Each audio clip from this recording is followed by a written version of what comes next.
Hello, Lorette Aarons here.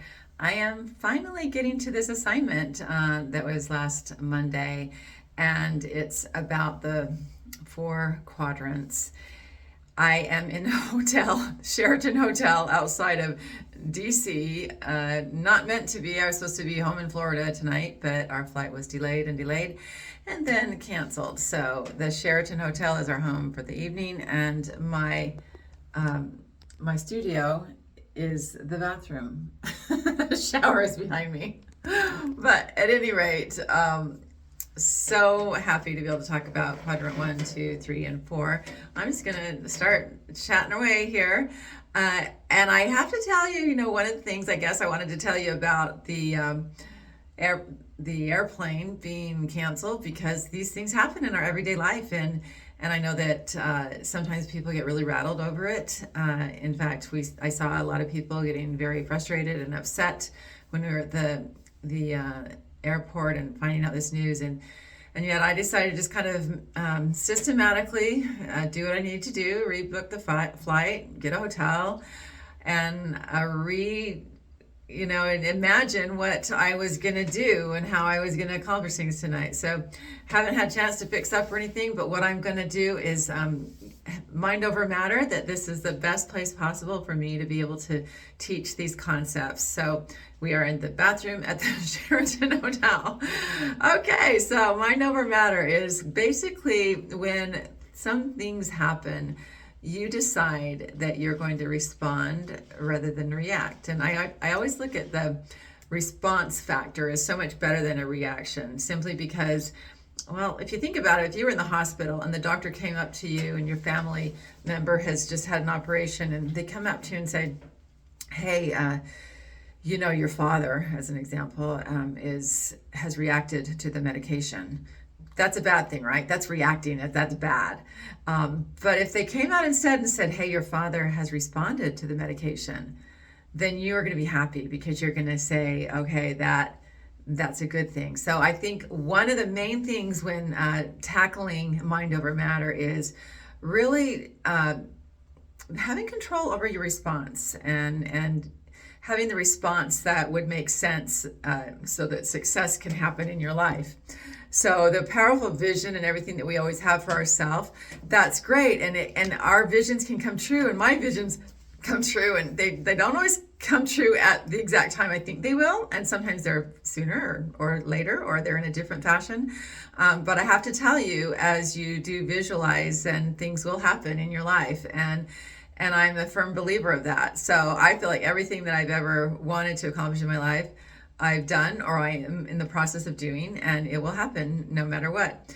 And I think that having that power and vision and goal setting, yes, we're going to go ahead and we're going to kind of reverse engineer if we've got something going on. We don't understand exactly how we're going to accomplish something, but we can certainly be the person that would accomplish that.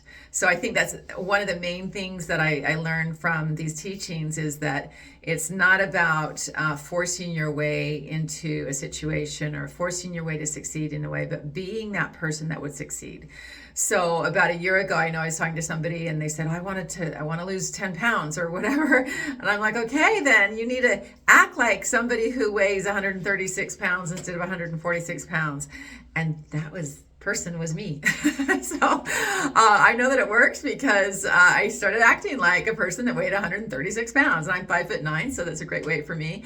But I mean, having that power and vision of goal setting, it didn't really work for me to say I'm only gonna I'm gonna diet these days, I'm gonna exercise these days. It wasn't all about that. Yes, I still do those because it's part of my everyday routine, but it was more about just, hey, with that 136 pound gal, would she eat 3 pieces of cake, or would she just eat one?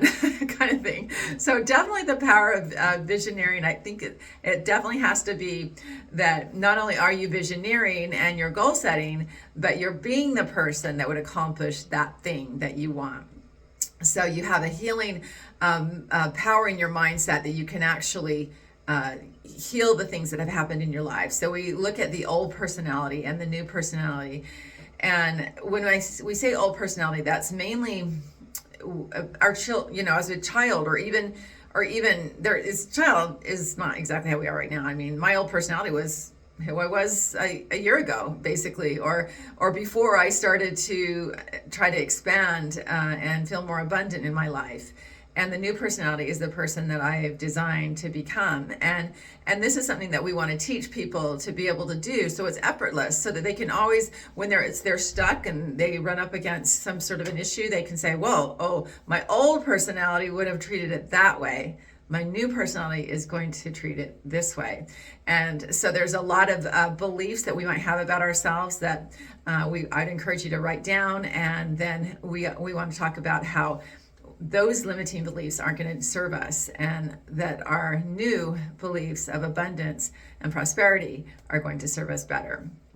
So that's it boils down to emotions. It boils down to like the old emotions in our systematically, like when I was at the airport today and I seen people just go berserk over the idea that their plane got delayed and then delayed and then delayed and then canceled, and then I was just there doing my work. I mean, basically working on my dissertation and kind of doing the things that I would be productive in that time frame. And I didn't do the video because it was just so loud and noisy, and there were so many announcements going on. I thought, I can't really do my video there, but this is a perfect place to do it. And I have no distractions, literally. I mean, my husband's in the next room, but this is a very calm place for me to do my video about the four quadrants. So mind over matter, going back to that, we have questions that will come up in our everyday life that we can continue to say, okay, well, I'm going to treat it this way. I'm going to be this kind of person. And it's really important to kind of feel that relationship between our problems and our self, or how we maybe created that, and how we can prevent things like that in the future. And there's different things also that we're going to talk about, is like the relationship that we have with our money, the relationship we have with our career or our job, the relationships we have with our friends and our family. I mean, these are all very key, and we're going to be treating them in different ways. So I always tell a little story about how I've known for years that I've had sort of a messed up relationship with money, in the sense that I don't want to have to ask anybody for money. I don't want to rely on anybody. And I mean, some people would say, "Oh, that's really healthy, Lorette," but no, it's not healthy the way that it came to about for me. And it was a story about, just, I'm going to go quickly over it and not do too much details, but it was a time frame when I was 19 years old. I was pregnant, and I was a maid. I was working for lots of different families, trying to make ends meet. My husband was in school, and then I found out that I was pregnant. I was so excited. I wanted to go get an ice cream cone from Baskin Robbins, because that was my go-to, my happy place, the Baskin Robbins. And so I went in, and he decided not to, and I was so excited. I came back with my ice cream cone, and literally on the way home, all he was saying was that, "I can't believe you spent a whole dollar." I mean, this is years and years ago. A whole dollar on an ice cream cone when you could have gotten it at the Thrifty across the store for only 15 cents. I mean, we're going back a long time. This is 40 years ago. But at the same time, when I got back to the home, I literally was so sick to my stomach. I had thrown my ice cream out the window because I was getting nagged about it so much. It made me want to throw up. I was so sick, and I was there to try to just celebrate my pregnancy, and that didn't happen. So I realized from that time frame, I went home, I just scrubbed the floors for 5 hours, and I was just thinking that I'm never ever gonna ask a man for money, even though this is the money that I earned. This is the money that I was working. He was not, but I spent one of those dollars, and it, to him it was excessive, and to me it was celebrating. And so I realized that was something that kind of messed me up money-wise, and I realized, I need to have a better attitude about money and how it works for me in my life, and that I want to have some trust in other people, like my husband, my current husband, that he can help provide for me, and that I can trust that as well.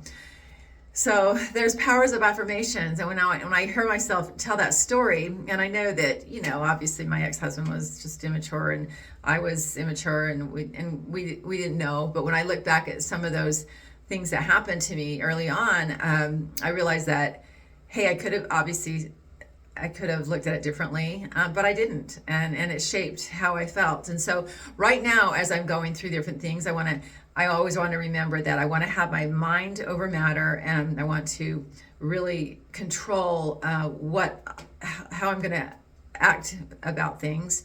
And the power of affirmations is so very important as well. And that's going to come into play as we meditate every morning, as we write down all of our goals, and we create a plan to accomplish all those goals as well. So I'm 10 minutes into this, and I'm only gone over mind over matter. So let me just go over some of the universal principles that I just think are so important. I mean, there's about 13 of them, I think, that we've been trying to learn. And some of the most important things that I've known across the board is the opposites. There's always the law of opposites, where you're really not going to understand the importance of the good until you know the bad. If you're just living in a blissful life and nothing ever bad happens to you, you would never understand how great and important that is. But I think that that's where we need to kind of cherish some of the challenges that we go through, because it helps us to grow stronger. It helps us to be a better leader. It helps us to be a better coach. So I'm very grateful for that. There's different laws here. A law of adaptability, whatever we have in our hands. It's really important that we meet life's problems by adapting to them. And this is something that has happened since the beginning of time. You've seen, even different people that live up in Alaska and in the cold regions, they have a different body type and body shape because they're living off of like whale blubber, whereas people that are down on the equator, they're going to adapt differently. So we are hardwired to be able to adapt, and I think that we need to trust ourselves to be able to adapt, and don't think that, oh, we can't change, nothing can change about us. We are hardwired to adapt, and just to giving us that freedom and that ability and that love for ourselves, that we can do that and that we will do that according to the universal laws and principles. So I also know that there's the law of prosperity. And as we think and believe that we are going to be prosperous, that we're going to be abundant, and we do that by giving and sharing. I'm a big believer in charity and making sure that every time I'm bringing in money, I'm grateful for that, but I'm also giving some as well. And I do that in the form of different charities and the church and everything. And I think people have their own ways of doing that. Also, just giving of your time and your knowledge is really super important. Serving others and just meeting them at their needs as well. So I'm going to go on to the next quadrant, which is a quadrant about money. This is your relationship with money. I sort of already told my little story about that. So I feel like money has always been there for me. My parents taught me early on. I mean, they literally, when I was 12, they said, "Hey, Lorette, you're going to buy your own clothes. We're going to give you a little job here that you can do so that you can earn money, and then we'll get you the money and you can buy your own clothes." So I started doing that. And then lo and behold, higher in my high school years, not only was I on the dance team and the drill team and everything, but I also had other jobs. I worked at a ski resort as a maid. So I got pretty good at being a maid and cleaning things. And I worked at a pizza oven as a waitress. And I worked at Baskin-Robbins as serving up ice cream, and also managing that on the weekends and doing the deposits and things like that. So I literally had 4 jobs. I worked in my parents' office as well. So I always had money coming in. I was pretty much the only one of my friends that could always have money to spend. And yet they were from affluent families. They had money, but they'd have to ask their parents for it. So I never asked my parents for it. So I think in a way, I'm grateful for that, because I've always had the confidence that I can make money and always make not only ends meet, but have prosperity. And at the same time, I want to be able to trust like other people in my life that want to be trusted. that they will help with our family as well, like my own husband, for example.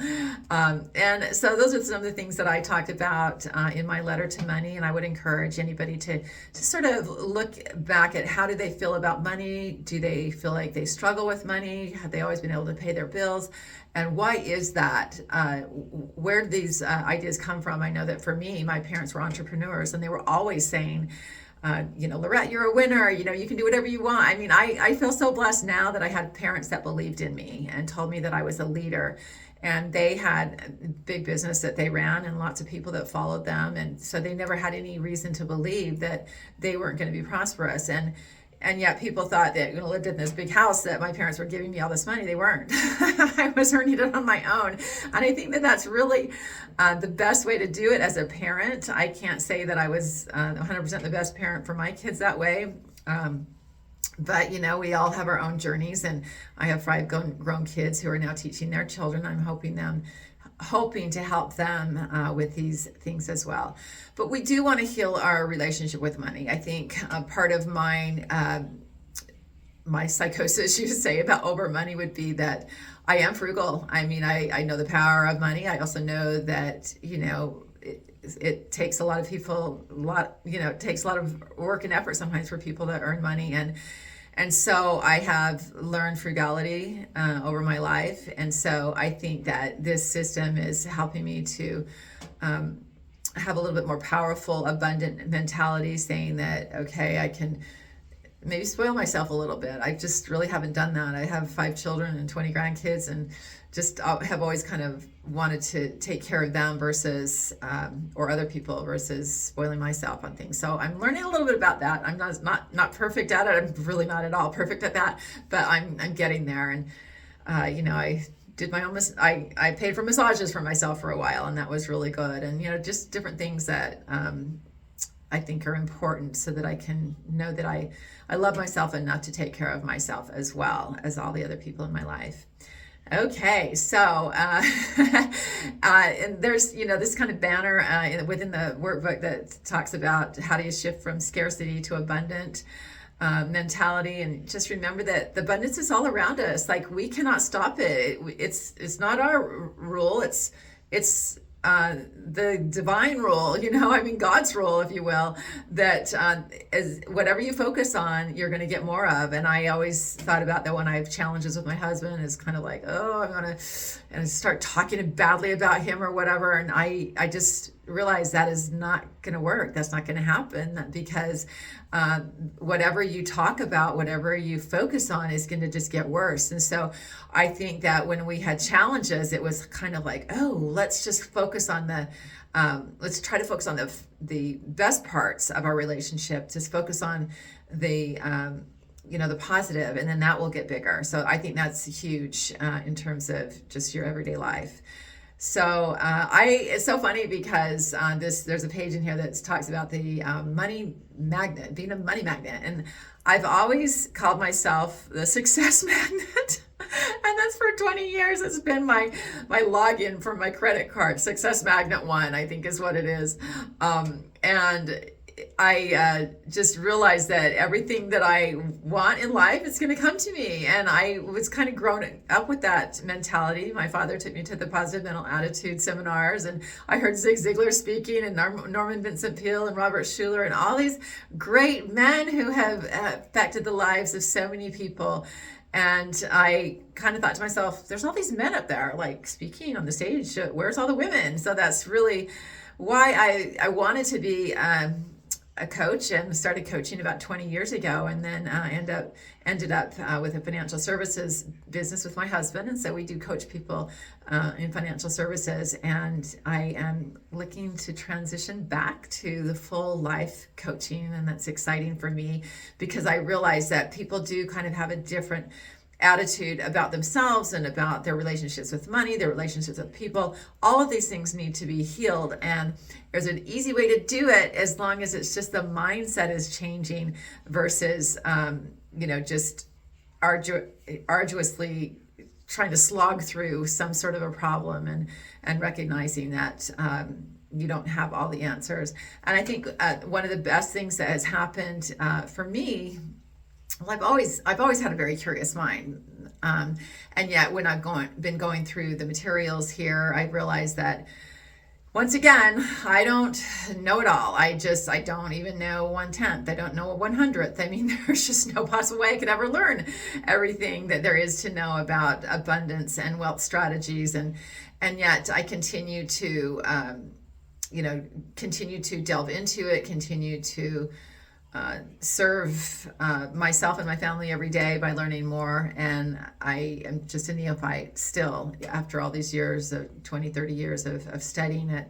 And I'm always welcoming the new mentors into my life, like all the gals and She Sells and Elise Archer and her whole team, and Laura, and everybody. Just love all of them.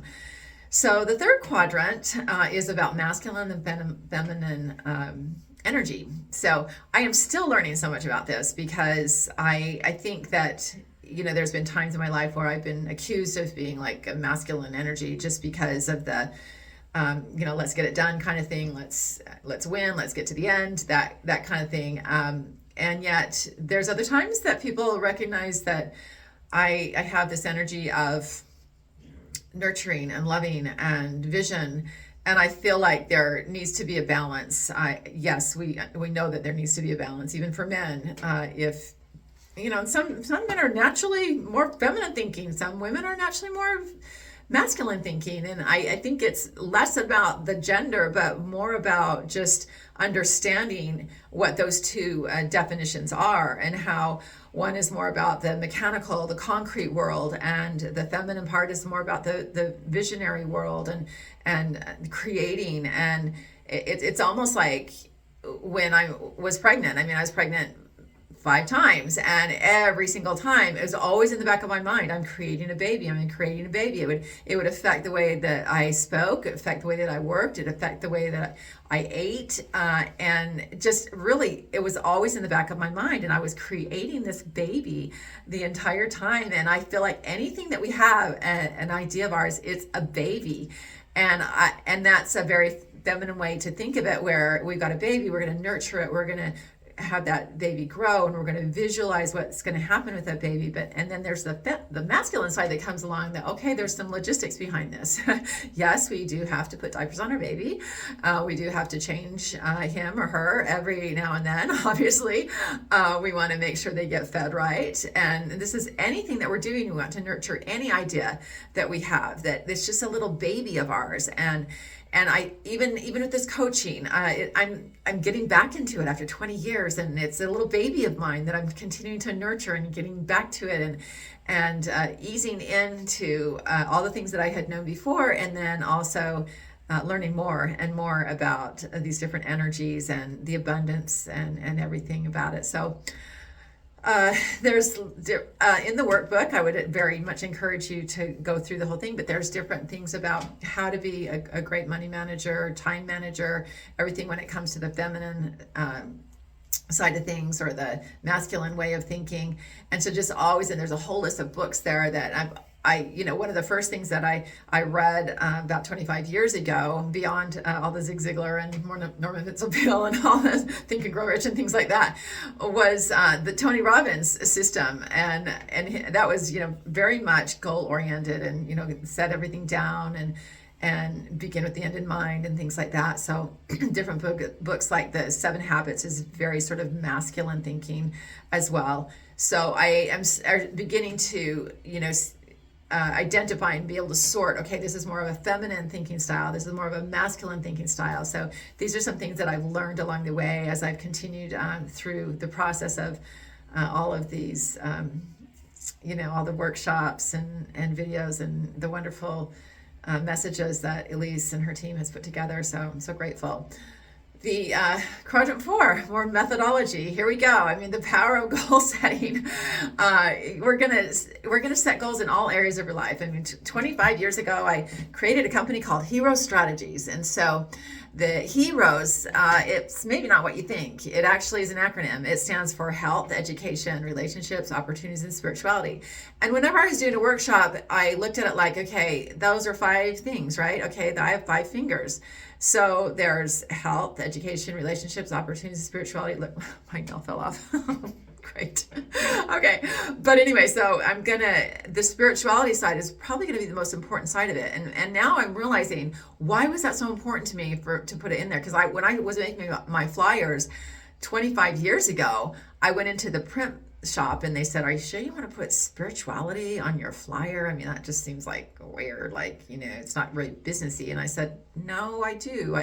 I realized now it's probably not only that I am a spiritual and I have a lot of faith kind of person. It's about the energy that comes along with that, sort of that faith and vision energy. But that's what this is. This is the thumb. The thumb would connect, that would be my spirituality. So health, education, relationships, opportunities, and spirituality.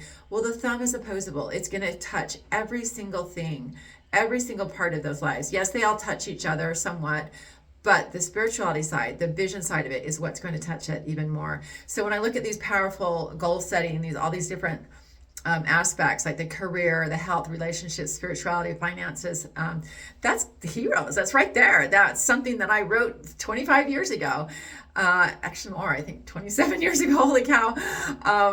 And it all works into obviously your lifestyle. So it's really important that you have all these goal setting in all areas of your life. So and I have actually, I have to say that I worked the hero system for the past 27 years. And so I've made sure that, the health is there with the different supplements that I take and the exercising and the health and all that, just the way I eat, don't drink, don't smoke, things like that.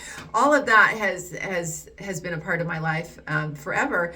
And then when I go to the second one, education or experience, I'm heavy into that. It's always been that I'm going to, invest 10% of myself, either in some type of education or experience that will help me to grow as a person. And then the relationship part of it, same thing. I want to continually understand my relationships better and be a positive influence in those relationships. So, and then the third, let me see, we got heroes, HER, and then O, the opportunity or occupation. Now, I've always been opportunity because I'm an entrepreneur, so continue to always have a business that I'm pursuing. And so the past 20 years, it's been in the financial services arena, and it's just served us really well. We've been able to go way beyond what we ever thought that we would in the industry, and we're so very grateful for that. And yet that's something that has to be nurtured as well. So you have to have the vision part of it, even as an entrepreneur, of course. Even if you had a regular job, you'd want to make sure that you were ticking all the boxes. You were, visualizing your next promotion, that kind of thing, helping people in your office. So very important. And then, of course, the spirituality is the last one that I was talking about, how important that spirituality is. And I think that it comes deep inside of us. It creates the vision. It gives us faith. It gives us humility to know that there are the things that we need to be learning. The power of setting goals. We certainly want to set our goals and kind of set a plan, even if it's not 100% concrete. I've been learning through this system that I guess it doesn't have to be 100% concrete exactly how it's going to happen. But for years and years, I've sort of done goal setting where it's a step-by-step. This is going to happen, and this is something that's next, and something that's next. And some of my coaches have said, you're just overthinking, Lorette. You just can't control everything. So just don't get so wrapped up in how it's going to happen, but just know that it is going to happen, and that you've set that you've set that goal into place. You've set that abundant mentality. You've set that vision, and you know that it's going to happen because of that. Of course, working through it, and you can't just expect something to happen without working on it. And so it's really important to do that as well. So there's a plan in place, having 90-day goals. Those are really great because you can go back 90 days and say, hey, I've changed as a person. Look at me now, old personality, new personality. And it's just super important to continue to have that abundance mentality. Reverse engineer your goals. This is what we do in financial advising. I always, do the interviews with my clients, and I say, okay, well, where do we want to be 5 years, 10 years from now? How much do we have now? Keep in mind there's inflation, and there's taxes, and there's all these other things that are kind of come into play. we need to plan now for the future. So yes, the reverse engineering says, where do we want to be in a few years? And what are we going to do to get there starting now? You kind of have to back up and see what are the steps to do that. And so, yes, there's a visionary there, and I kind of have to maybe let go a little bit of my masculine idea of having every single thing in place in terms of what's the next thing on the, to accomplish that goal. And yet I'm learning that you do need both the feminine and the masculine side of things. There's the quarterly planning, implementary calendar and so forth that I would encourage people to look at. I do that on my own calendar, probably not as extensively as I should. And so there's definitely another growth area for me. And I'm going from, it used to be, I would say 20 years ago, it was like, ooh, could I make 6 figures in what I'm doing, And then it was, could I make 7 figures? And then it's been that for a bit. It's been that for about 8 years now. And so now it's, okay, are we going to do 8 figures? And I feel like we've just gone over the hump with that with my husband this past year. And I don't know that there's ever a time when you're supposed to say, okay, that's enough money. I'm making, too much now. I just want to relax. Although I think there's some benefit in that too. I mean, why do we have money to begin with? We want to be able to have a better lifestyle. So we certainly don't want to forget to do the other things in our life, have that balance, have the relationships and the experiences that we have. We might have things on our bucket list that we haven't done yet. And we can certainly do that when we're successful with income and so forth. So I am so thankful for these systems, the morning ritual, the midday ritual, the evening ritual. Now, I am not perfect at this. I am not even I'm just a neophyte. And yet I know that it exists. I know it's important. At least I'm aware of it now. Whereas before, not as much. I was doing my goals, but not doing them in like a kind of a ritualistic fashion here. So the discipline, the everyday discipline of just keeping all of those things in balance is huge. So very grateful to everybody for helping me go through this different process of learning the different 4 quadrants. And I'm still, again, just continuing to learn and develop. But I feel ready and excited to teach some of these concepts to other people. I'm very grateful for this opportunity. So thank you very much. And I'm super excited to graduate from the She Sells, or the, superhuman selling system. And I really appreciate everybody who has helped me out there. Thank you. Oh, signing off from, where am I? The Sheraton in Washington, D.C. The Pentagon Sheraton. Yep. Have a great day.